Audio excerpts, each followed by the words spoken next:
저희 오늘 말씀 좀 같이 보도록 하겠습니다. 욥기 1장 20절부터 22절까지 말씀이 되겠습니다. 오늘 말씀은 욥기 1장 20절부터 22절까지 말씀이 되겠습니다. 네, 여러분 찾으신 줄 알고요. 우리 세 절이니까 좀 같이 읽어볼까요? 욥기 1장 20절에서 22절입니다. 시작. 욥이 일어나 겉옷을 찢고 머리털을 밀고 땅에 엎드려 예배하며 이르되 내가 모태에서 알몸으로 나왔사온즉 또한 알몸이 주신 이도 여호와시오 거둔 이도 여호와시니 여호와의 이름이 찬송을 받으실지어다 하고 이 모든 일에 욥이 범죄하지 아니하고 하나님을 향하여 원망하지 아니하니라. 네, 아멘. 오늘 말씀은요, 우리 이런 상황에도 예배할 수 있을까라는 제목으로 같이 좀 말씀을 나누도록 하겠습니다. 저를 이 처음 예배로 이렇게 세워주셔서 참 되게 감사해요. 왜냐하면 제가 주택청약 시즌 1 때 그 조회수들을 이렇게 다 체크를 하거든요. 그러니까 보니까 제가 조회수가 꼴찌더라고요. 그래서 보니까 최두영 전도사님은 제가 10번만 제 영상 보면 이길 수 있거든요. 근데 제가 또 이게 양심이 있잖아요. 근데 허용서 목사님은 못 따라가겠더라고. 우리 콜애들 알바 시켜야 이제 따라갈 수 있을 정도. 그래가지고 이렇게 조회수 낮은 사람을 이렇게 세워주시니 저는 황송합니다. 예, 오늘은 이렇게 수능이 있는 날이었었죠. 그래서 제가 오늘 아침에 학교 앞에 가가지고 이제 아이들에게 핫팩도 나눠줬는데 근데 참 따뜻한 모습을 볼 수 있었어요. 그래서 엄마가 이 아들의 이렇게 손을 잡고 안아주고 시험장으로 아들을 보내는 이런 아름다운 모습을 봤는데요. 저는요, 이게 지금 이 주택청약 시즌 2가 오늘 시작하는 게 되게 중요한 것 같아요. 왜냐하면 많은 교회들이 수능 전에는 기도를 많이 하거든요. 근데 수능 후에가 진짜 기도가 필요한 시점이거든요. 왜냐하면 하나는 수능 이후에 애들이 이제 결과를 맞이하면서 절망을 가지게 되거나 만약에 시험을 잘 보면 애들이 세상으로 갈 가능성이 아주 크거든요. 세상은 벌써 다 준비하고 있어요. 얘네들의 그 성인됨을 맞이할 준비를 하고 있잖아요. 근데 이때 우리가 정말 이 19살에서 20살 넘어가는 때가 교회에서 이 청년들이 교회를 떠나는 아이들이 가장 많다고 하더라고요. 그래서 정말 이런 시간들을 통하여서 우리가 정말 이 청년들을 위하여서 이 또 오늘 수능 본 친구들에 대한 그런 좀 기도가 이어졌으면 좋겠습니다. 우리 지난주에 고은식 목사님도 이야기해 주셨잖아요. 여러분 이제 미래 세계에는요 직업이 한 6번 정도 바뀔 거니까 수능 한 번 잘 보면 직업 한 번 좋은 거 선택한다 이렇게 생각하시면 되고 그 이후에 또 펼쳐질 삶이 있으니까 이게 전부라고 생각하지 않으셨으면 좋겠습니다. 이 수능에 대해서요 그렇게 말씀하시는 목사님도 있더라고요. 부퇴떨감이라고 해가지고요. 이게 무슨 뜻이냐면 붙으면 잠깐만요. 저희 교회 권사님에게 전화가 와가지고요. 죄송합니다. 예, 그 부퇴떨감은 뭐냐면요. 붙으면 회개하고 떨어지면 감사해라. 그래서 대학을 한 번에 합격하면 얼마나 믿음이 없기에 하나님이 그렇게 한 번에 대학을 합격시켜 주시냐고 회개하라고 하고 동시에 대학을 떨어졌을 때 정말 얼마나 이게 믿음의 진보를 이룰 수 있는 기회냐라고 이렇게 이야기를 하신 걸 보면서 여러분 이게 수능에만 적용이 되는 건 아닌 것 같아요. 우리 인생에 살아가다 보면 때로는 시험이라는 게 우리들에게 있잖아요. 그런데 그때 정말 우리의 믿음을 오히려 테스트할 수 있는 좋은 기회라는 사실을 잊지 않았으면 좋겠어요. 그럼 제가요 이제 고등학교랑 이제 대학교를 필리핀에서 나왔거든요. 근데 제가 필리핀에서 4번째 손가락 안에 드는 대학교를 나왔거든요. 혹시 어딘 줄 아세요? 네, 제가 여기서 말해도 모를 거예요. 그 UST라고요. 봐봐요, 지금 여러분 표정 보니까 전혀 모르잖아요. 좋은 대학이 중요하지 않다는 걸 말씀드리는 거예요. 나라만 바뀌어도 4번째 손가락 안에 들든 말든 여러분들 전혀 모르잖아요. 그러니까 이 대학이 우리의 인생의 전부가 아니라는 거죠. 그리고 과 같은 것도 내가 원하는 과 못 갔어. 저 영어 교육과 나왔거든요. 근데 지금 뭐 하고 있는지 보세요. 전혀 영어랑은 관련 없는 삶을 제가 살고 있잖아요. 그러니까 무슨 과를 선택하든 어느 대학에 들어가든 그게 중요한 게 아니라 아까 우리 또 레전드 우리 송성호 전도사님이 얘기해 주셨잖아요. 하나님의 통치를 받는 게 중요하다. 대학교 가서도 내가 하나님의 다스림을 받는 게 중요한 거지 어느 대학 가느냐 무슨 과 들어가느냐 그거는 그렇게 중요한 거 같지 않다라는 것이죠. 그러면 제가요 정말 그렇게 원하는 대학에 들어갔거든요. 그런데 제가 원하는 대학에 들어가서 우울증에 걸렸거든요. 저는 필리핀은 이제 10년제예요. 우리나라는 12년 채워야 대학 들어가잖아요. 그래서 저는 이제 대학을 1년 빨리 들어갔어요. 19살에 들어갔거든요.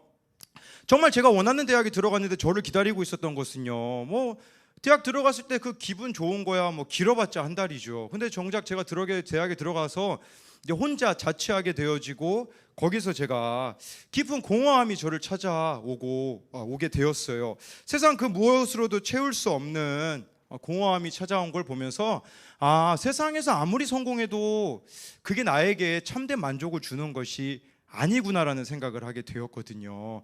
그래서 제가 너무 공허하니까 그때 뭘 했냐면요, 처음으로 야동을 봤거든요. 19살 때. 근데 그럼 뭐 이렇게 내 외로움을 이렇게 야한 걸로 채우면 괜찮아질까 해봤자 계속 제 마음은 공허하고요. 친구들로 채워볼까 하자 뭐 친구들과의 그 관계도 다 깨어지게 되고, 제가 대학을 혼자 이제 마닐라로 갔기 때문에 유일하게 의지하던 사촌형이 있었거든요. 근데 그 사촌형과의 관계도 깨어져 버리자 아무것도 의지할 수 없는 그런 상황이 되었다라는 거예요. 그러니까 여러분들이 어떤 꿈을 이루는 것보다 내가 원하는 그 목적을 이루는 것보다 중요한 게 다른 데 있다라는 것을 지금 말씀을 드리는 거예요.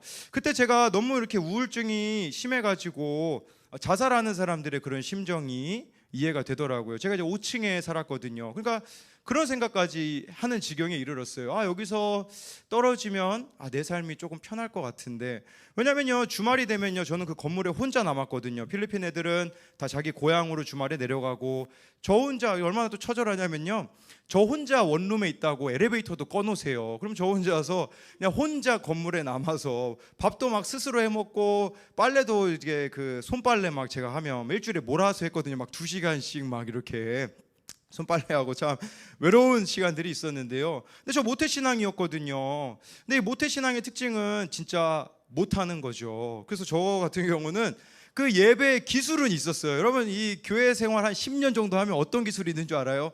기도를 딱 이제 예배 때 시작하잖아요. 우리 막 권사님, 장로님 막 기도 시작하잖아요. 저는 바로 잠들 수 있어요. 그 딱 잠든 다음에 아멘에 딱 눈 뜰 수 있는 기술, 딱 아멘에 그 반응하는 거 있잖아요. 그래서 그런 기술이 저에게 있었었거든요. 그런데 제가 그 당시에 이런 외로움이 저를 찾아오기 전까지 하나님은 나의 하나님이 아니라 그저 저의 부모님의 하나님이었었거든요. 제가 인생이 너무 힘들어지자 그제서야 이제 하나님을 찾아야겠다라는 마음을 가지기 시작했어요. 그래서 이 외로움 가운데 내가 무엇을 할 수 있을까를 고민하다가 제일 먼저 실천했던 게 뭐냐면, 집에 있는 성경책을 펴서 읽기 시작했어요. 왜 읽었냐면요, 답이 안 나오는 거예요. 뭐 이거를 해도 만족함이 없고 저거를 해도 만족함이 없고, 살려고 말씀을 읽기 시작했거든요. 그러다 보니까요 어느 순간 제 안에 있던 허무함들, 외로움들이 눈 녹듯이 사라지더라고요. 그러면서 저는 이 세상이 저 혼자인 줄 알았었거든요. 그런데 그때부터는 정말 하나님이 저와 함께 하신다라는 것을 믿게 되었어요. 그럼 우리가 생각하기에 가장 좋지 않은 환경, 가장 절망적인 그 순간이 하나님을 만나기에는 가장 좋은 기회라는 사실이에요. 지금 여러분들이 어떤 문제를 가지고 있는지는 제가 알 수는 없겠죠. 그러나 이 문제가 오히려 여러분들이 하나님을 만날 수 있는 기회가 되어진다라는 것이죠. 제가 이제 20살 때 목사가 되고 싶었거든요. 근데 제가 원한다고 할 수 있는 게 아니잖아요. 그래서 이제 하나님 앞에 일본 단기 선교를 준비하면서 그렇게 기도했어요. 하나님, 진짜 하나님이 원하시는 일이 이 목사의 길이라면 일본 단기 선교 가운데 좀 분명한 것들을 가르쳐 주세요 하고서 제가 일본 단기 선교를 떠나게 되었고, 거기서 어떤 외국인 교수님에게 복음을 전하다가, 이전에 나는 교회를 다녔었고 이 성경책은 이스라엘의 역사에 불과하고 나는 지금은 하나님을 믿지 않는다, 그 남자분이었었거든요.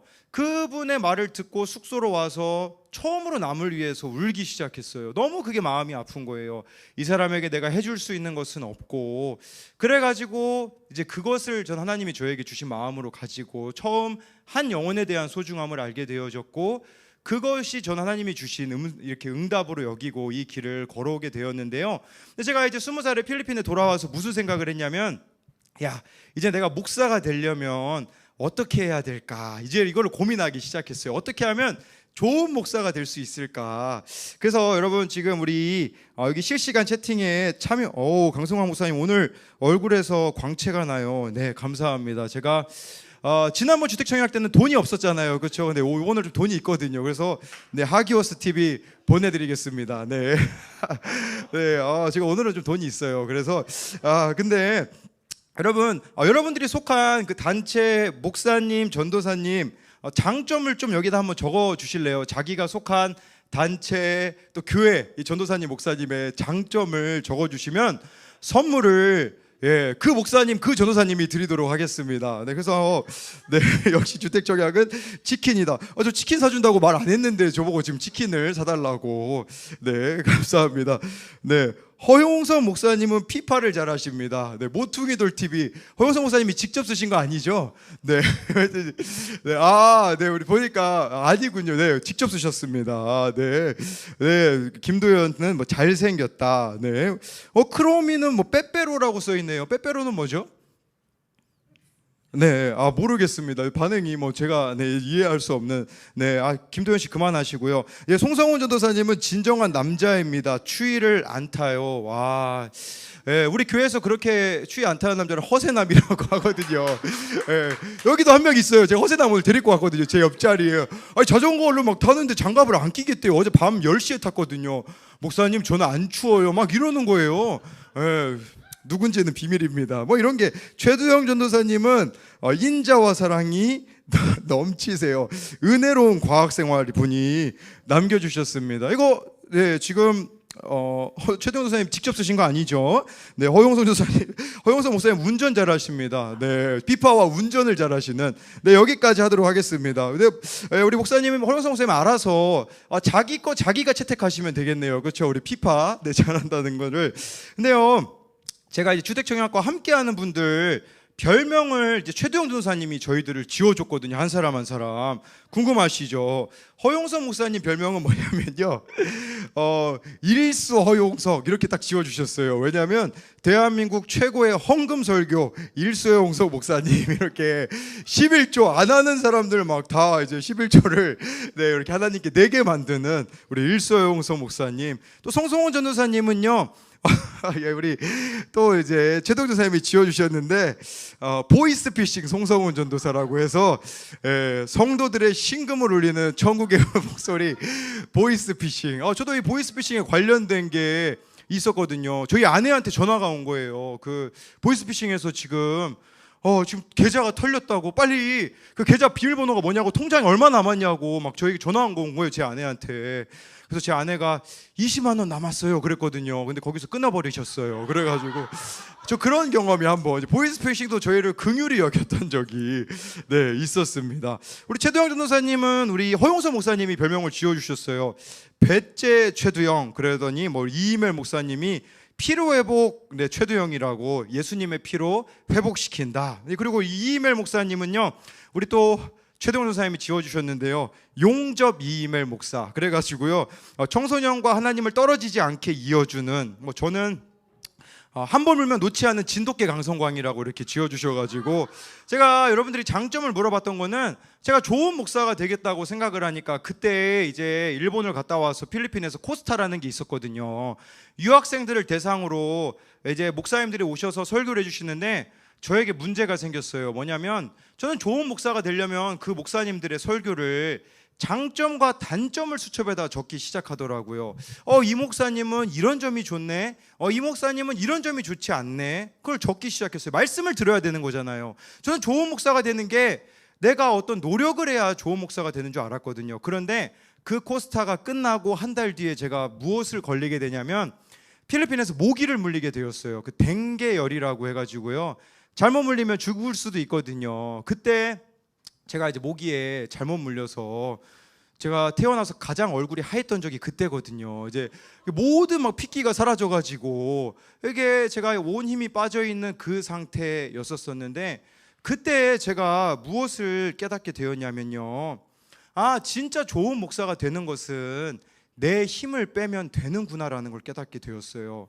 댕계열에 걸려가지고 아무것도 할 수 없는 그 절망이 전 하나님이 목사로 부르시는데 이 길을 그렇게 걸어가야 된다라고 말씀하시는 것 같았어요. 정말 목사로서 바로 살아가는 것은 내가 어떤 노력을 하고 나의 의지로 막 나를 세우는 게 아니라 정말 나는 죽는 거죠.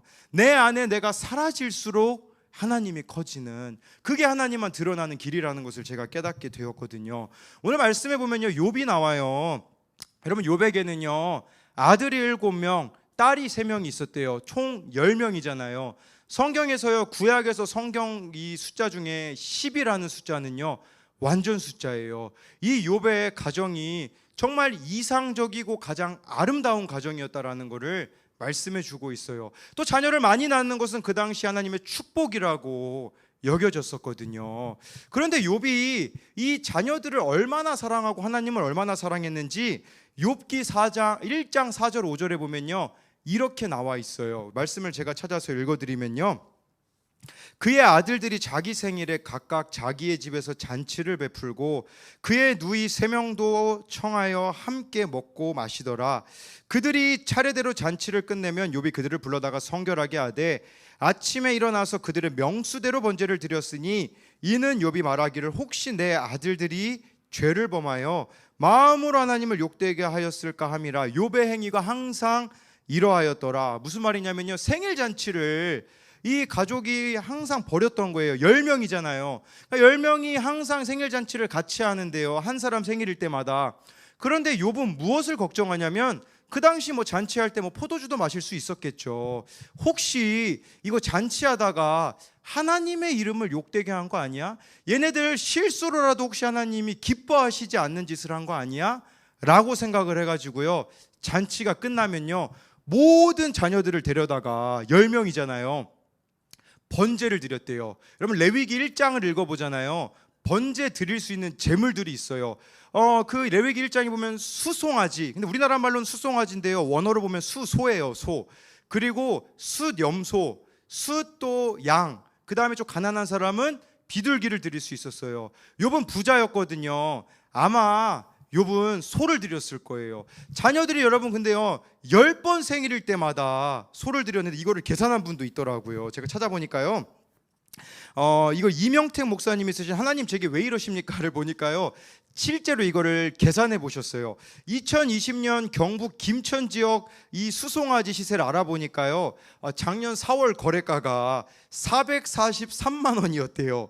예, 그런데 자녀 생일마다 여러분 10명의 번제를 드리면 한 번 생일에 돈을 얼마 쓰게 되냐면요 4,430만 원을 쓰는 거예요.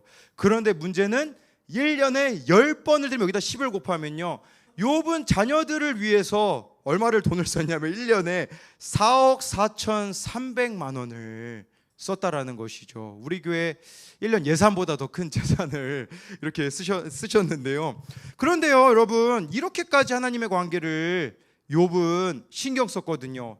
아니, 이 정도로 하나님을 사랑하면 조금 하나님이 좀 이 삶을 더 풍성하게 해주시면 얼마나 좋겠어요. 근데 하루아침에 욥의 자녀들 10명이 다 죽임을 당하게 되고 그에게는 또 재산을 다 잃어버리게 되어지고, 심지어 욥기 2장에 가게 되면요 악성 종기에 걸려가지고 가장 신뢰하는, 가장 의지할 그 아내조차도 이렇게 말해요.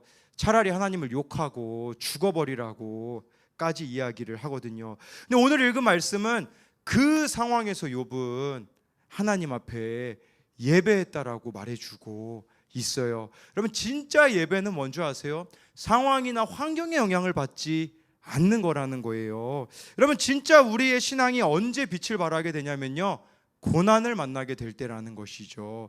우리가 지금 2년 남짓, 거의 2년이 좀 지났는데 코로나라는 어려움들이 우리들의 삶에 있지 않았습니까? 여기 보니까 신앙에 많은 갈림길들이 주어지게 되더라고요. 어떤 사람은 코로나 기간 가운데 하나님을 더 가까이 하는 사람들이 생긴가 하면 어떤 사람은 더 편한 길을 추구하는 사람이 있더라고요. 근데요, 여러분들이 분명히 기억하셔야 되는 사실은 우리 인생은요 어차피 힘들다라는 걸 기억하셔야 돼요. 믿음으로 살아도 힘들고요, 세상 방식대로 살아도 우리의 삶은 힘들다라는 것이죠. 제가 어느 날 새벽에 이렇게 일어나가지고, 저는 잘 때 그 카톡을 데이터를 꺼놓거든요. 아침에 일어나니까 두 사람에게 연락이 왔더라고요. 한 사람은요 저희 교회 청년이었는데요. 걔는 너무 인생이 힘들어가지고 어떤 사진을 저에게 이렇게 찍어서 보냈는가를 제가 보니까 너무 막 분노가 일어나고 화가 나가지고 자기 아는 자기 아는 친구를 때려가지고 무릎 꿇린 그 사진을 저에게 찍어 보낸 친구가 있더라고요. 다른 한 명, 제가 아는 형이거든요. 지금 캄보디아에 선교사로 있는데 그분은 어떤 사진을 보냈냐면 캄보디아에 선교를 갔는데 문제는 원래 대학생을 사역하려고 갔거든요. 코로나 때문에 대학생 사역을 할 수가 없는 거예요. 그러다가 돌아다니다가 어느 길거리를 가서 어떤 아이들을 만나게 된 거예요. 그런데 이 형이 그 길거리 아이들과 사진을 찍어서 보내면서 저한테 그렇게 요청했어요. 기도해 달라고. 지금 이 캄보디아에 정부에서 이렇게 그렇게 사람들을 못 만나게 해서 이 길거리 아이들을 만날 수 없을 것 같으니 이 아이들을 꼭 만날 수 있게 해달라고 기도해 달라고 하더라고요. 두 사진을 보는데 무슨 생각을 하게 되냐면 그냥 세상 방식대로 살아도 힘들고 믿음으로 살아도 힘들다면 차라리 믿음으로 살아서 힘든 편이 더 낫지 않을까. 어차피 우리의 인생이 힘들다면 이 길이 더 낫지 않을까라는 생각을 하게 되었다라는 것이죠. 여러분, 욥은요 하나님을 선택했어요. 여러분들이 어떤 어려움이 있다고 할지라도 어떤 고난이 있다고 할지라도 하나님을 선택하게 되어지면 어떤 일들이 일어나는 줄 아십니까? 욥기 42장 5절에요 욥은 이렇게 고백을 합니다. 욥은요 이 모든 고난을 하나님을 붙잡음으로써 견딘 다음에 그는 이런 고백을 해요. 내가 주께 대하여 귀로 듣기만 하였사오나 이제는 눈으로 주를 배움나이다. 여러분, 정말 고난 가운데 여러분들이 하나님을 붙잡으면요 하나님과 가까워지게 되어져요. 근데 이거는요 욥에게만 있었던 이야기가 아니에요. 시편을 읽어보잖아요. 탄식시라고 분류되는 시들이 있어요. 너무 억울한 거예요. 그래서 막 무슨 얘기까지 하냐면 하나님 저 원수들 좀 죽여주세요. 막 하나님 앞에 시편 기자가 너무 상황이 어려우니까 기도하기 시작하는 거예요. 하나님, 사람들이 저보고 구원받지 못한다고 이야기해요. 하나님이 저를 버렸다라고 이야기해요. 그게 탄식시거든요. 그런데 그 탄식시의 결말들을 보면 어떻게 되는 줄 아세요? 그 결말들은요 감사로 끝나게 되더라고요. 뭘 말하는 거냐면 고난 가운데 하나님을 붙잡았을 때 하나님이 그를 만나 주심으로써 감사 제목이 되었다라는 것이거든요. 여러분, 성경에요 사무엘상에 보면요 한나라는 여인이 있어요. 자식을 못 낳는 거예요. 그 당시 자녀를 못 낳는다라는 것은 무슨 의미냐면 하나님의 저주를 받았다라는 뜻으로 사람들이 여겼거든요. 그때 한나가요 하나님 앞에 나아가기 시작해요. 기도하기 시작해요. 자기 고난으로 인하여 하나님을 찾는데 무슨 일이 발생하는 줄 아세요? 갑자기 한나가 이런 이야기를 해요. 하나님, 저에게 자녀를 주시면 제가 그 태어나는 자녀를 하나님께 드리겠습니다라고 말해요. 여러분, 우리는 이 말씀을 그렇게 생각하잖아요. 내가 그냥 지금 자녀가 없어서 너무 힘드니까 그냥 자녀 한 명 주시면 하나님 위해서 드리겠습니다라고 말한 거라고 생각할 수 있잖아요. 그런데 제가 그 사무엘상 1장을 히브리어로 보니까요 그런 내용이 나와 있더라고요. 이 한나가 처음에는 자기가 자녀가 없는 것 때문에 너무 힘들어가지고 하나님 앞에 기도했는데 거기 히브리어 단어 중에 어떤 단어가 나오냐면 통하였다라는 단어가 나와요. 자기가 자녀가 없음으로 인하여서 하나님 앞에 부르짖었는데 그때 하나님하고 마음이 통해버리게 된 거예요. 근데 하나님하고 마음이 어떻게 통해버리게 됐냐면요 그 당시가 사사시대였거든요. 하나님의 사람이 아무도 없는 거예요. 하나님의 자녀, 하나님의 사람이 아무도 없는 그 하나님의 마음과 한나의 마음이 통하니까 한나가 이렇게 말하는 거죠. 하나님, 정말 저에게 이 자녀 한 명만 주시면 제가 이 자녀 하나님을 위해서 드리겠습니다. 젖을 떼자마자 보냈대요. 이 나이가 아마 사무엘 나이가 2살, 3살 됐을걸요. 제 아들이 지금 3살이거든요. 둘째 아들이요. 얼마나 예쁜지 몰라요, 여러분. 3살짜리 아이가요. 근데 한나가 자기 아들이 그렇게 사랑스러울 때 하나님께 드릴 수 있었던 이유는 뭐냐면 바로 그 고통 가운데 하나님의 마음을 알게 되었기 때문이라는 것이죠. 지금 욥이 말하고 있는 건 그거예요. 예전에는 하나님을 귀로만 들었으나 이제는 눈으로 본다라는 것은 정말 그 고통 가운데 욥은 하나님과 친밀하게 되어졌다라는 것을 말해주고 있어요. 여러분, C.S. 루이스는요, 고통의 문제라는 책에서 이렇게 이야기를 합니다.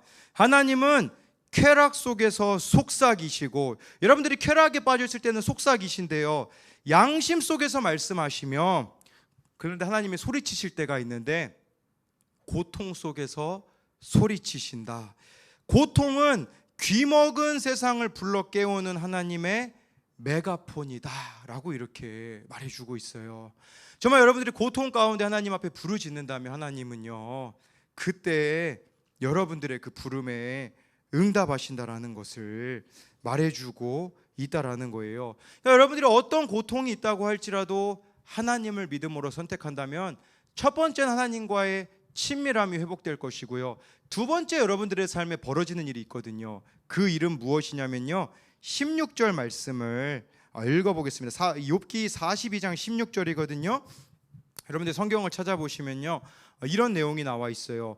그 후에 욥이 140년을 살며 아들과 손자 4대를 보았고, 모든 고난을 겪고 난 뒤에 욥이 몇 년을 살았냐면요, 140년을 살았대요. 근데 욥이 여러분 몇 살에 고난 받았을까요? 몇 살에 그 고난이 몰려왔을까요? 많은 신학자들은요, 욥은 70세에 고난을 받았을 것이다 라고 추정을 해요. 70살에 가족을 다 잃어버리고, 아들, 딸 다 잃어버리고, 재산 다 잃어버린 상태인 거죠. 그런데요, 그게 회복이 되고 나서 140년 동안 욥이 살았다라는 건데요. 여러분, 그러면요, 질문이 있어요. 욥이 고난당하기 전에 어떻게 살았을까요? 욥기 31장을 제가 읽어보니까요, 그런 내용이 나와요. 욥은요, 고난 당하기 전에도 선한 사람이었어요. 거기 그런 내용도 나오더라고요. 가난한 자가 있었을 때 한 번도 그냥 지나친 적이 없는 거예요. 가난한 자가 있으면 욥은요, 고난 당하기 전에도 그 가난한 자를 자기 집으로 이렇게 데려다 놓고, 나그네가 누가 거리에서 자고 있잖아요. 그럼 욥은요, 그때 자기 집에다가 이 사람을 재웠거든요. 그러니까 도움이 필요한 사람들에게 도움을 주었고, 넘어진 사람들을 일으켜 주었거든요. 여러분, 고난 당하기 전에도 그런 삶을 살았는데 욥이 이 모든 고난을 당하고 나서 그때는 어떤 삶을 살았을까요? 아마 더 많은 사람들을 도와줬을 거예요. 이 140년의 기간은요, 예전에는 나그네 정도만 사랑했더라면 더 처절한 인생들, 더 고통 가운데 있는 인생들, 더 밑바닥 가운데 있는 그 인생들을 욥은 사랑했을 거라는 것을 말해주는 것이죠. 여러분, 강정호 목사님이 쓴 내게 왜 이러세요라는 책에 보면요, 고난은요, 위로사 자격증을 따는 거래요. 이분은, 이 목사님은 사모님이 암으로 세상을 떠나셨거든요. 처음 3년에 너무 힘들었대요. 3년 동안은요. 그래서 3년 정도 버티니까 어느 정도 살만하다고, 한 5년 정도 되었을 때는 어느 정도 이제 조금 삶이 회복이 되었다고 하더라고요. 근데 그 목사님이 담임하고 계시는 교회에서 어떤 일이 벌어지냐면, 장로님이, 그 아내 권사님이 암으로 세상을 떠나신 거예요. 그러니까 이제 강정호 목사님이 가서 그렇게 이야기하는 거죠.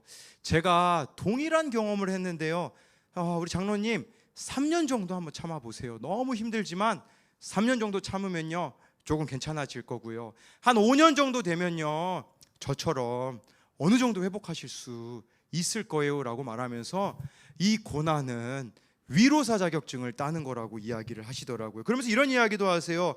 고난의 경중에 따라 급수가 달라진대요. 여러분, 우리가 자격증을 따도 뭐 1급, 2급 그런 급수가 있잖아요. 사별을 경험한 이들에게는 사별을 경험한 자들의 위로가 효과적이고, 암에 걸린 이들에게는 같은 암 환자, 암에서 고침받은 사람들의 위로가 힘이 세고요, 대학 시험에 낙방을 경험해 본 사람은요, 바로 대학 시험에 떨어져 본 사람들에게 위로가 큰 법이라는 거죠.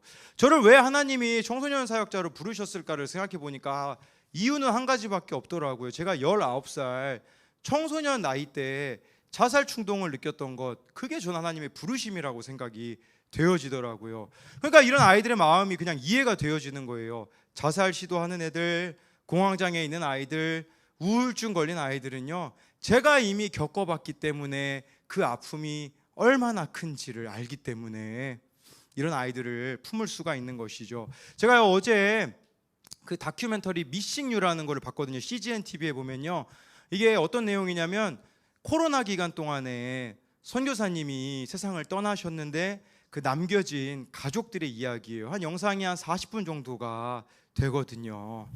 이 코로나로 정말 열심히 선교를 하는데 죽음을 당하는 걸 어떻게 이해할 수 있겠어요? 그런데요, 그 남겨진 가족들을 보니까 이해가 되더라고요. 어느 인도네시아에요, 있었던 일인데요. 2021년 지금 요번이죠. 여름에 인도네시아는요, 지옥 그 자체였다고 해요. 델타 변이 바이러스가 생기면서 하루에 인도네시아에 5만 명이 이제 코로나 확진이 되었고, 코로나로 인하여서 죽은 사람이 10만 명이 되었다고 합니다. 근데 그 순간에요, 김순애 선교사님이라고 여자 선교사님인데요, 남편 김상철 선교사님이 코로나로 세상을 떠나신 거예요. 근데 이게 참 안타까운 게 뭐냐면 이 남편 선교사님이 지금 두 분이 따로 사셨어요. 이 여자 선교사님은 이제 교사 일을 하면서 그 방학 때만 가가지고 이렇게 남편분하고 함께 시간을 보내고, 이 남편분은요 2005년도에 인도네시아에 들어가서 평신도 사역을 했는데, 이제 여자 이 선교사님이 우리나라에서 그 모든 이제 그것들을 다 정리하고 두 분이 같이 사신 지 6개월 만에 남편 선교사님이 세상을 떠난 거예요. 17년을 떨어져 있던 중에 남편과 지낸 지 6개월밖에 되지 않았을 때 남편이 코로나에 걸려 주님 품에 안기게 된 거죠. 근데요, 그 이후에 이 혼자 남겨진 김순애 선교사님이 어떻게 살아가고 계시는지를 영상에서 보여주는데요, 그분은요 인도네시아 말도 잘 할 줄 몰라요. 왜냐하면 한국에서 살고 계시다가 그 방학 동안 한 달만 이렇게 인도네시아에 있었으니까요. 어떤 일들을 하시냐면요, 그냥 그 인도네시아 마을을 그 통역하시는 분 한 분 데리고 돌아다니는 거예요. 마을을 돌아다니면서요, 돌아다니다 보면요, 인도네시아에 남편을 잃은 과부들이 그렇게 많거든요. 코로나로 인하여서요. 그러면 이제 이 선교사님이 가서 말도 잘 못해요. 그냥 그 얘기 한마디예요. 내 남편도 코로나로 죽었다고 하면서 이분이 그 인도네시아 분들을 끌어안고 울어주는 일들을 하고 계시더라고요. 저 이걸 보면서 좀 확신하게 된 거는 뭐였었냐면, 이 고난이라는 것은 진짜 위로사 자격증을 따는 거구나 라는 것을 생각하게 된 거죠.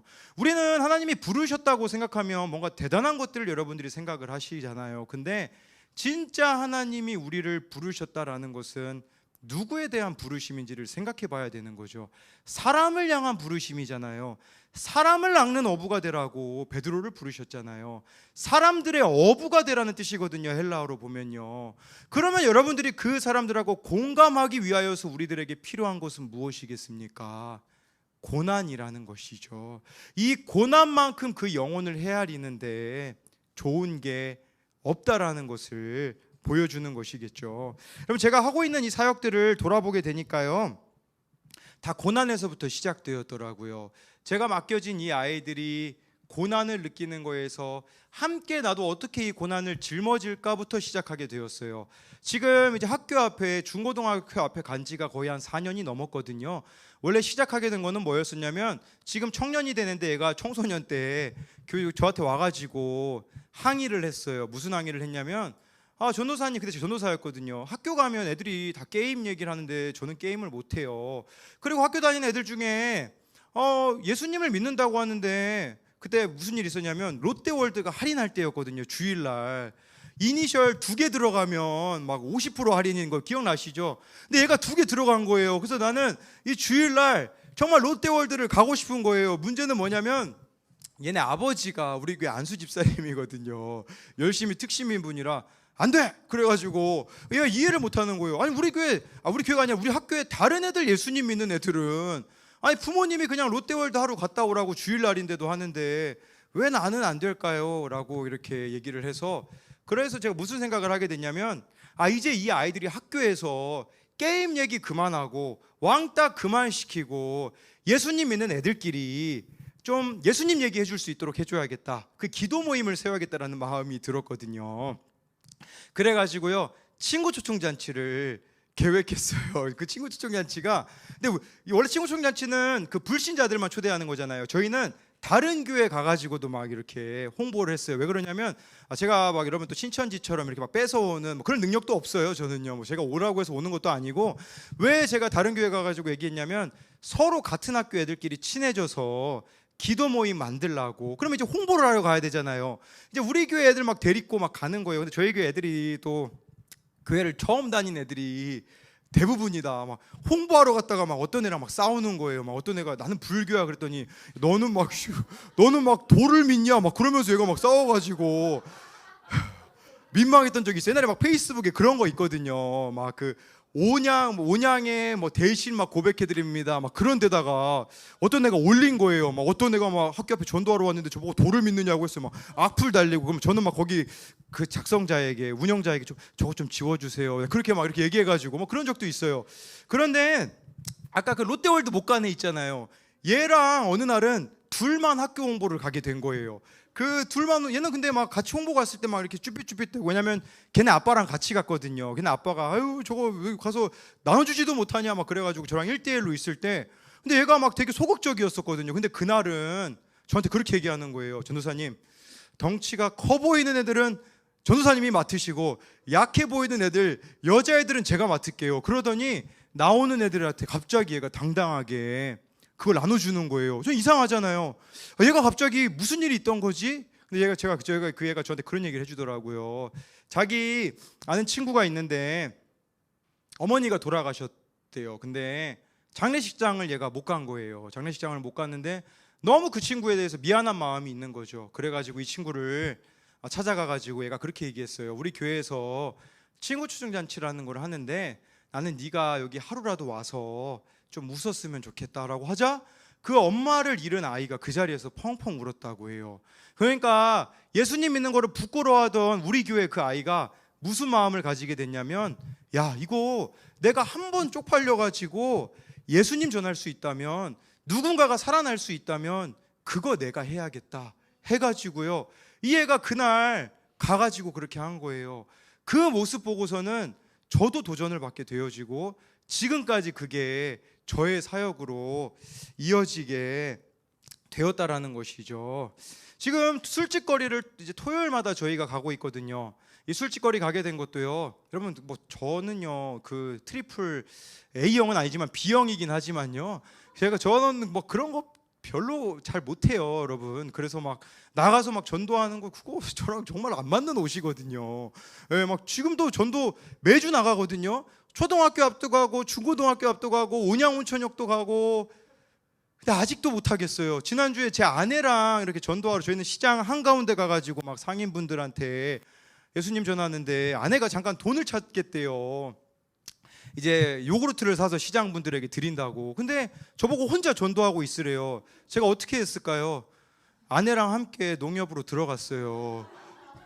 그래서 아내한테 말했어요. 못하겠어, 무서워. 그럼 지금도 그렇다니까요. 저는 뭐 전도가 제 몸에 맞는 사람이 아니에요. 그러면 아내가 막 또 옆에서 그것도 못하냐고 라고 이렇게 얘기를. 제가 보니까 여자가 갈수록 강해지는 것 같아요. 저는 이제 갈수록 나중에 한 40대 50대 되면요, 저는 뭐 무섭습니다. 저희 아내가 원래 이러던 여자가 아니었거든요.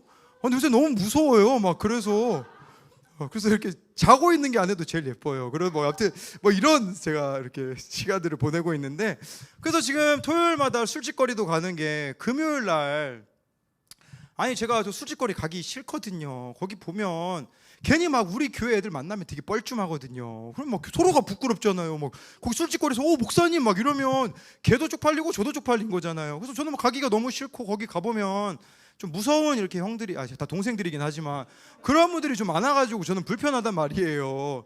근데 우리 교회 이제 한 청년이 얘가 막 울면, 제가 그래서 막 망설이고 있었거든요. 안 가고 있었어요. 그랬더니 막 목사님이 왜 그런 데도 안 가냐고 막 이렇게 막 울면서 막 저한테 얘기를 하는 거예요. 쥐는 오늘 아침에 안 나왔으면서 전도 자리, 누구라고는 말 못하겠지만 여기 와 있습니다.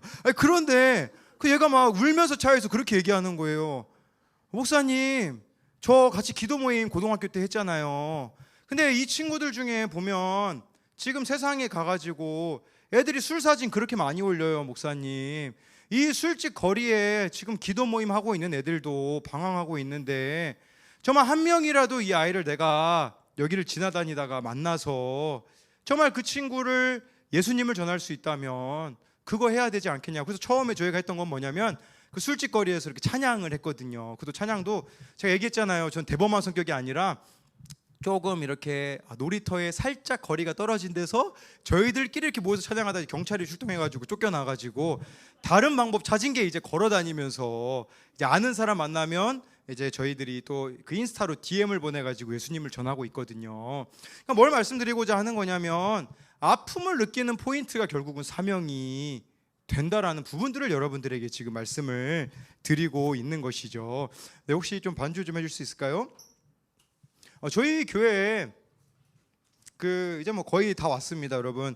지금까지 이렇게 29명 또 이제 네, 우리 또 생존해 주셔서 감사합니다. 그런데요, 저희 교회에 그 어떤 청년이 이제 대학을 다른 지역으로 갔어요. 그러다 보니까 교회가 멀어졌죠. 그러다 보니까 저희 교회에 이렇게 올 수 없는 상황이고 한 1년 정도 이 친구가 그 대학 생활을 하고 있는데 한 2월인가 3월이었나요? 한 2년 전, 1년 전인가 2년 전인가는 잘 기억이 안 나요. 근데 얘가 어느 날 저한테 전화가 온 거예요. 뭐라고 전화가 왔냐면 목사님, 저 우울증이래요. 제가 오늘 대학교에서 상담을 했는데요. 지금 아직 엄마 아빠한테도 못한 얘기인데 지금 제가 우울증이 너무 심하고 밤마다 제가 지금 자해를 하고 있어요. 목사님, 저 너무 힘들어요. 라고 그 친구가 그렇게 이야기를 하더라고요.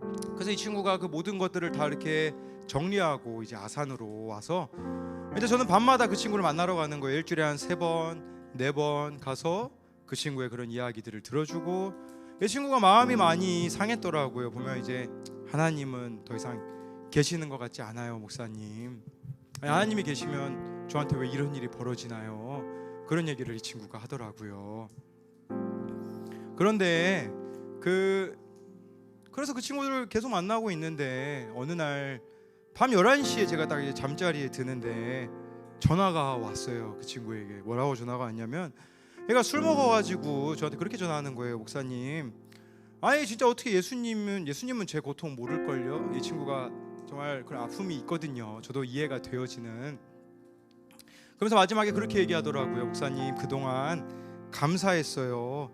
저는 여기까지인가 봐요. 라고 이제 그 친구가 자살을 그날 하려고 한 거죠. 그러면서 안녕히 계세요라고 저한테 이야기를 하고 전화를 그냥 끊어버리더라고요. 그때 밤 11시였거든요. 제가 전화 끊기 전에 그런 얘기했어요. 너 죽으면 나도 목사 못한다. 내가 너 잃고서는 어떻게 무슨 낯짝으로 목사를 할 수 있겠냐고. 밤 11시에 나가가지고요. 그때 한 새벽 2시까지 찾아다니는 거예요. 이 친구가 그 며칠 전에 만났을 때 자기 아파트에 페인트 공사한다고 옥상 문이 열려 있다라는 막 이야기를 하니까 두려운 거예요. 혹시 옥상 간 거 아닌가? 그래가지고 걔네 아파트에 차 타고 가가지고 그래 또 엘리베이터도 그냥 안 되더라고요. 그래서 막 그 맨 위에 뛰어서 올라가가지고 옥상에 이 친구 있나 찾아보고 이 친구가 잘 가던 놀이터가 있는데 빨리 또 뛰어 내려와가지고 미친 사람처럼 그 친구 찾아다니면서 하나님 앞에 기도하는 거예요. 하나님, 제발 이 친구 살아있게만 해주세요. 그리고 이 친구가 또 거기 놀이터에 없으니까 그냥 아산시를 다 돌아다니는 거예요. 차 운전하면서 찬양 틀어놓고 그 술집 거리도 막 3-4바퀴씩 막 돌면서 얘가 술 취했는데 여기 술집에 있는 거 아니야? 저기 술집에 있는 거 아니야?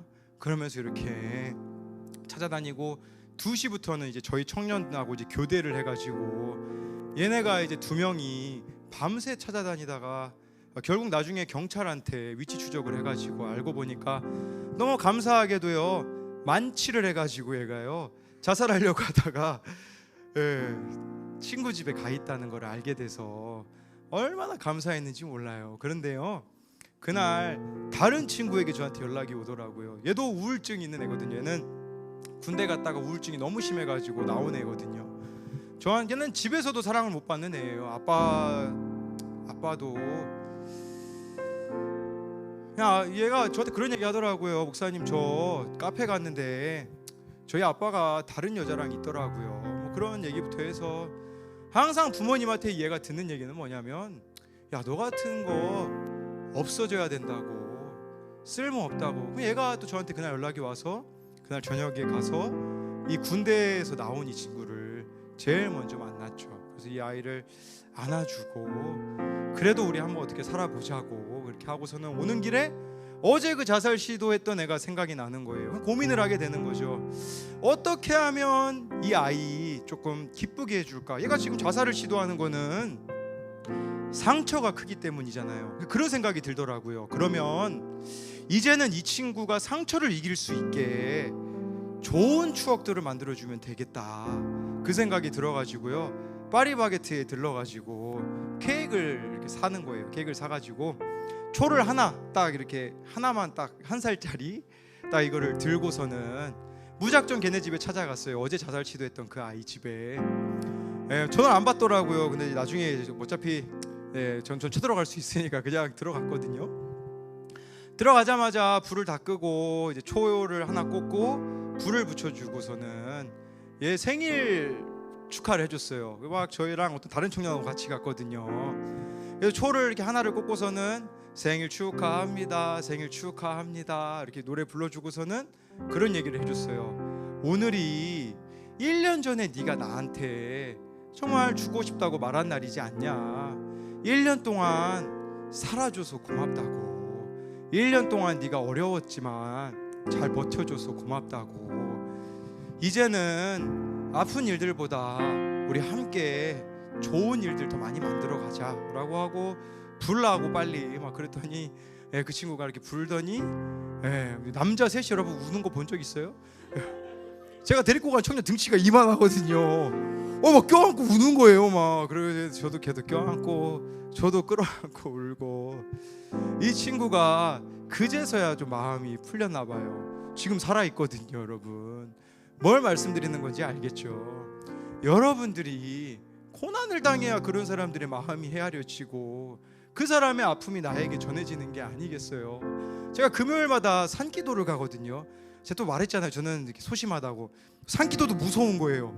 제가 이제 산기도 혹시 저 그래서 미국에 있다가 이제 캄보디아 간 형한테 이제 물어봤어요. 형, 산기도는 좀 어때? 그랬더니 그 형은 이제 미국에서 산기도를 했대요. 야, 미국은 산기도 하면 곰이 나와 막 그래요. 그래가지고 어느 날 막 곰이 나와가지고 막 도망간 적이 있다고. 와, 이거 산기도 장난 아니구나. 근데 우리나라엔 곰이 없다는 걸 제가 알게 됐어요. 우리나라에는 고라니가 많다고, 그렇죠? 고라니가 전 세계 90%가 우리나라에 있대요.